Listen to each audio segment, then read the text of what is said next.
ஸ்டாலினு கொடைக்கானலுக்கு பயணம். அதாவது சம்மர் வெக்கேஷன், கோடை காலமாக, அதனால் அது விடுமுறையாக போகிறார் கொடைக்கானலுக்கு. இந்த பக்கம் வந்துக்கிட்டு பையன் துபாய்க்கு போயிட்டார். இவர் போனாது ஆச்சும் பரவாயில்ல, ஏப்ரல் வெயில், மே மாதம் வெயில், அக்னி நட்சத்திரம் வரப்போகுது. அதனால் எல்லாருமே கொடைக்கானல் ஊட்டி போகிறாங்க. அதனால் இவர் குளிருக்காக கொடைக்கானல் போகிறார். ஆனால் பையன் துபாய்க்கு போகிறார். துபாயில் பார்த்திங்கன்னா வெயில், அது பாலைவனம், டெசர்ட். அங்கே பார்த்திங்கன்னா உங்களுக்கு 50 டிகிரி எல்லாம் தாண்டும். ஏசியில், காரில் ஏசி இருக்கணும், வீட்டில் ஏசி இருக்கணும், ஆஃபீஸில் ஏசி இருக்கணும். இந்த வெளியில் ரோட்டில் நடமாட முடியாது பகலில். அதனால் சம்மர் வெக்கேஷனுக்கு யாருமே துபாய்க்கு போக மாட்டாங்க, கோடை விடுமுறை. அங்கே கோடை மோசமாக இருக்கும். அவர் உதயநிதி அப்படியே துபாய்க்கு இவர் போகிறதும் இல்லாமல் அவங்க அப்பாவையும் பொண்ணையும் வர சேர்த்து இழுத்துட்டு போயிட்டார். பாவம், அவங்கெல்லாம் என்ன கஷ்டப்படுவாங்க. அவங்கள திருப்பி அனுப்பிட்டாலும் அவர் இங்கே துபாயில் ஏதோ அவருக்கு வேலை இருக்குது. நம்ம சார்லஸ் மார்ட்டின் சொன்னபடி ஏதோ 4 கேர்ள் ஃப்ரெண்டுங்க இருக்காங்க, அதுக்காக போயிருக்காரு. ஆனால் இவர் இங்கே கொடைக்கானலுக்கு வந்துட்டார். கொடைக்கானலுக்கு வந்த உடனே அப்படியே இவங்க செய்தியாளர்கள்லாம் வர்றாங்க. செய்தியாளர்கள் அந்த சார் எப்படி ஜெயிப்பீங்களான்னா அப்படியே கையை தூக்கி காமிக்கிறார். இந்த வீடியோவை பாருங்களேன்.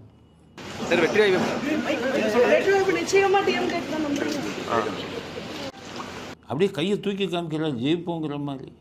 எப்படி தான் அவளுக்கு இவ்வளவு தைரியம் வந்ததுன்னு தெரியல, எப்படி சுற்றி சொல்கிறாருன்னு தெரியல. கையை உயர்த்துறாரு. எப்படின்னா உளவு பிரிவுக்கு கொடுத்துருக்காங்க. உளவு பிரிவு என்ன சொல்லிட்டான், ஊற்றிடுச்சுட்டான். இவர் பெருவரில் தூக்குற மாதிரி அவன் பெருவரில் கவுத்திட்டான். காலி சார்ட்டான்.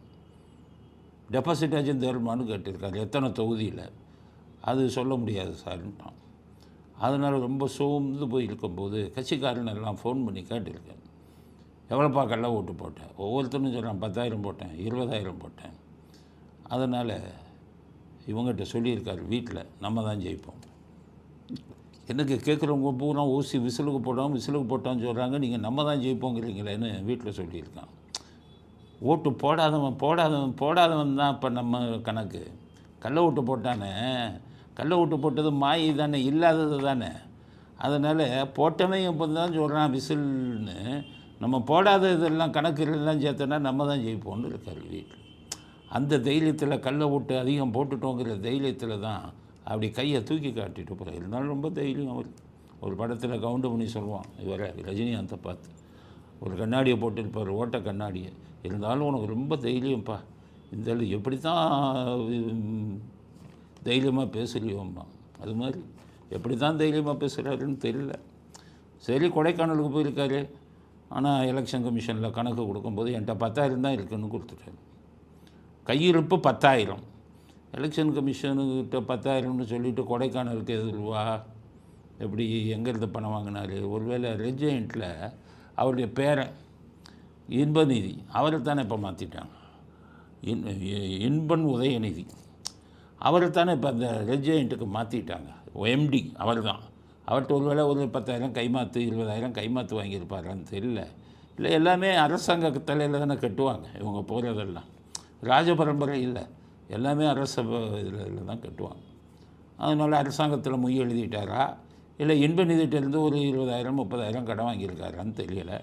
அடுத்த எலெக்ஷனில் தெரியும், அஃபிடவிட்டில் சொல்லுவார், எலெக்ஷன் அஃபிடவிட்டில். அதனால் ஜாலியாக போய் அங்கே போய் படுக்க போயிட்டார்.